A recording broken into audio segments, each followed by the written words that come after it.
법적 교육을 제가 좀 할 거거든요. 궁금하신 거 있으면 또 그때그때 말씀해 주세요.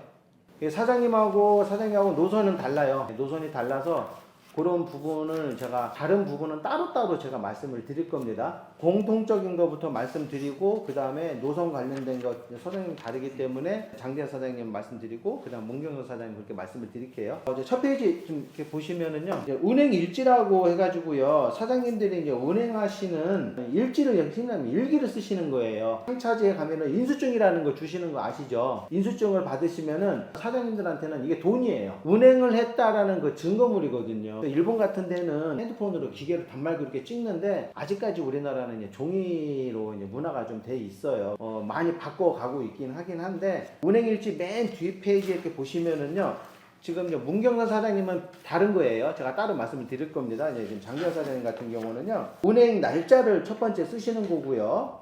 여기 첫 번째 거 보면은요, 그 뒤에 거 보시면은 운행 날짜를 쓰시고, 그 다음에 상차지에 보시면은 지역이 19군데잖아요. 각 전국으로 다니시면은, 예를 들어 사장님 뭐 인천에서 출발하셨다, 뭐 부산에서 출발하셨다, 그런 걸 적으시고, 그 다음에 당연히 하차지가 있겠죠. 그럼 하차지 그 정보를 적으시고, 그 다음에 이제 품명이라고 적은 거는 보면 뭐냐면요, 자, 공산품도 있을 것이고요, 수출입 관련된 것도 있을 것이고요, 물동량이 있지 않습니까? 그런 부분을 이제 기재를 하는 거고요. 인수증하고 동그라미 있고 X 표시 있잖아요. 자, 인수증이 있는 물건이 있고요, 없는 물건이 있습니다. 이제 있는 거는 인수증에다가도 사장님이 볼펜으로 크게 1번이라고 써주시고요. 그 다음 여기다가도 있는 거에다 동그라미 해주시고, 바로 옆에 인수증 번호라고 있잖아요. 거기에다가 1번이라고 써주셔야 돼요. 그 다음에 기타로는 뭐 자기 뭐 사장님이 쓰실 게 있으면 다행히 쓰시고, 그다가 이제 두 번째 이제 또 상차를 했잖아요. 상차를 하러 갔는데 여기에서는 인수증이 없는 회사예요. 없는 회사는 당연히 그럼 똑같이 상차지하고 하차지 정보 적어주시고 품명 적어주시고요. 인수증 번호에는 없으니까는 X 표시에다 동그라미를 해주시고, 이제 인수증 번호를 안 쓰면 되죠.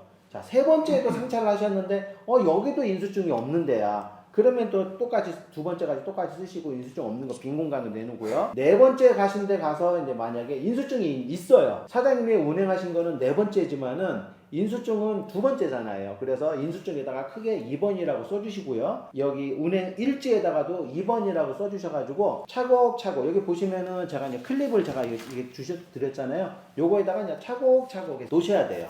그래서 인수증이 순번이 틀려버리면은, 그거는 나중에 찾을 수는 있어요. 근데 이제 시간이 많이 걸리기 때문에 운행 일지와 그 다음 인수증하고 번호는 똑같게 해주셔야 합니다. 자, 인수증이요, 하나가 있을 수도 있고, 한 장일 수도 있고요, 10장이 있을 수도 있어요. 인수증이 어떨 때는 각 파레트마다 나올 수도 있는 거거든요. 아니면은 사장님이 이제 합짐을 한다. 사장님은 이제 합짐을 좀 위주로 좀 하실 거거든요. 그러면은 세 군데다, 그러면 인수증이 세 군데 있을 수도 있고, 몇 군데도 있는 거거든요. 그래서 인수증 관리는 뭐라고요? 인수증은 돈입니다, 사장님. 그래서 관리를 되게 잘 해주셔야 돼요. 혹시나 잊어버리시게 되면은 배차팀에다가 바로 얘기를 해주셔야 돼요. 그래가지고 그 조치를 할 겁니다. 그래서 쭉 쓰셨다가 1일에서 15일까지 운행하신 거를 봉인을 해가지고요, 제가 서류 봉투 드렸잖아요. 여기에다가 사장님 차량 넘버, 사장님 이름, 사장님 주소 다 적으셔가지고 발송을 해주셔야 돼요. 자, 발송을 한다는 건 뭐냐? 그거를 받아야만이, 그거를 이제 화주한테 그걸 인수증을 보내서 확인을 해서 돈을 받거든요. 예, 사장님은 30일 결제로 받지만은 이제 화주한테는 평균 뭐 60일, 70일 결제로 해서 돈이 들어오거든요. 그런데 그게 인수증이 없으면 돈을 못 받아요. 문제가 되기 때문에 한 달에 한 번씩 보내버리게 되면은 일이 되게 또 많아요. 그렇기 때문에 1일에서 15일까지, 이게 뭐 14일이든 16일 이렇게 하루 이틀 이런 건 상관없습니다. 그래서 일반 우편으로 절대 보내주시면 안 돼요. 등기로 보내주셔야 돼요. 제가 이제 주소 다 이제 알려드릴 겁니다. 그래서 운행 일지 하고요, 그 다음에 인수증하고 그렇게 보내주셔야 합니다. 그러면은 그걸 보내주기 전에 사장님이 할 게 하나 있어요. 운행 일지를 다 적으셨잖아요. 여기다는 사진을 하나 찍어주셔야 돼요. 왜 그러냐면은 원본을 보냈기 때문에 사본을 하나 갖고 계셔야죠. 그러다가 또 16일에서 말일까지 또 이렇게 작업을 하셨어요. 그래가지고 그걸 다 끝나서 다시 보냈어요. 그러고 나면은 이제 한 하루나 이틀 정도 있으면은 사장님이 한 달 동안 운행한 내역을 16일에서부터 말일까지 해가지고서는 또 이렇게 보내주시는 거예요. 그때는 또 우편으로 보내드리기 전에 항상 운행 일지는 사진을 찍어야 합니다. 사진을 찍어가서 한 달이 되면은 한 이틀, 3일 정도 지나게 되면은 사장님한테 사장님이 운행한 내역 사장님이 보내주신 거 있잖아요. 그걸 토대로 해서 정산팀에서 사장님한테 이제 맞는지 안 맞는지 확인차 다시 한번 보내드릴 거예요. 그러면은 좀 시간 좀 넉넉하실 시간에 그거 보내준 거하고 사장님 핸드폰으로 사진 찍은 거 있잖아요. 그거를 이제 비교를 하는 거예요. 왜? 사람이 하는 일이라서 사장님이 실수하시고 사무실 실수할 수가 있거든요. 그런 부분을 빠뜨린 부분이 있는지 없는지를 그래서 오케이 하면은 한 달 매출이 딱 집계가 되는 거거든요. 그렇게 해서 인수증 관리는 정말 잘 해주셔야 돼요. 근데 인수증이 있는 데가 있고 없는 데가 분명히 있다라는 거, 네, 그걸 좀 확인하시면 되고요. 여기 지금 다음 장 보면은요, 인수증이 2회 1일에서 15일, 16일 제가 이제 말씀드린 게 있고요. 현장에서 영수증을 끊어달라는 경우가 있어요.